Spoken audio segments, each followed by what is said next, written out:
So now what we are going to do is that we are going to create another program, okay, and then we are going to apply few of the properties of your unordered list as well as your ordered list, okay, and then we are going to see that what are the different properties that we can apply to both of the list, okay.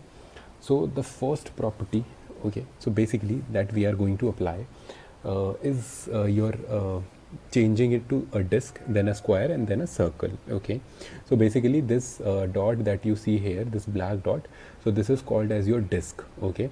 Now we are going to change it to a square, and then we are going to change it to a circle, okay. So these are the properties that we can apply to your unordered list, okay. How we are going to do that, we are going to see it, okay.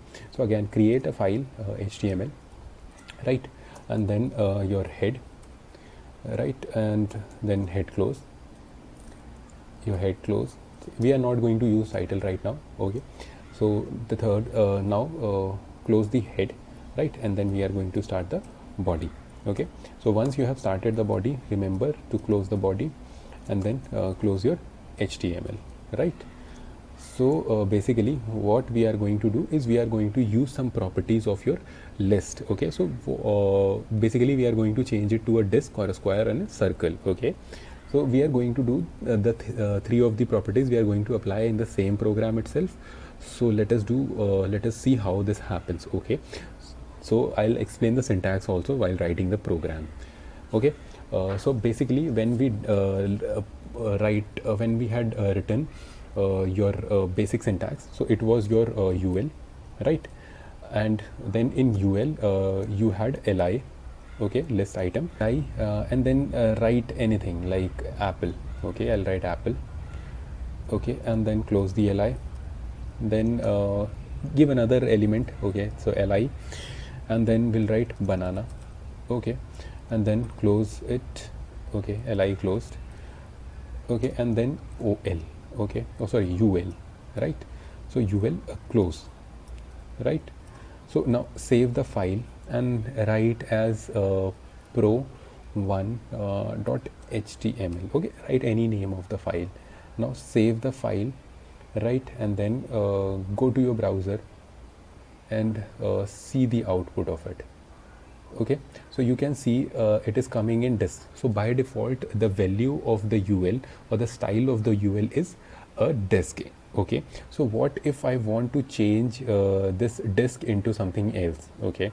So currently we are using this one, okay. So I'll copy paste, okay, and try to explain you the difference in the same program. So I'll paste it and then I'll go to this UL and then give space, okay, and then I'll write type, okay.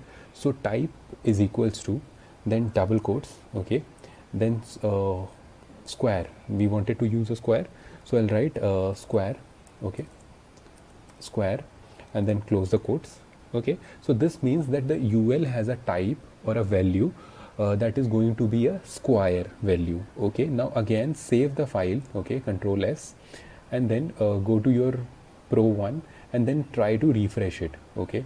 So something didn't work. What was it? Let's check, okay.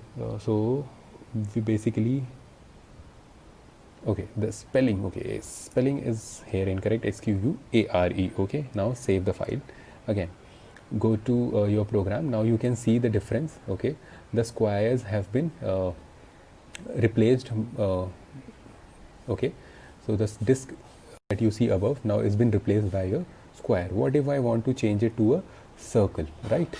So if you want to change it to a circle, again then copy paste, okay, then copy this program and then again go and paste the program below, and then change this square into a circle, so circle, right, and then save the file, again move back and then refresh. So you can see that the first one is coming in the disk, the second one is coming in the square, and the third one is coming in the circle, okay. So these are the three properties that you can apply to your unordered list.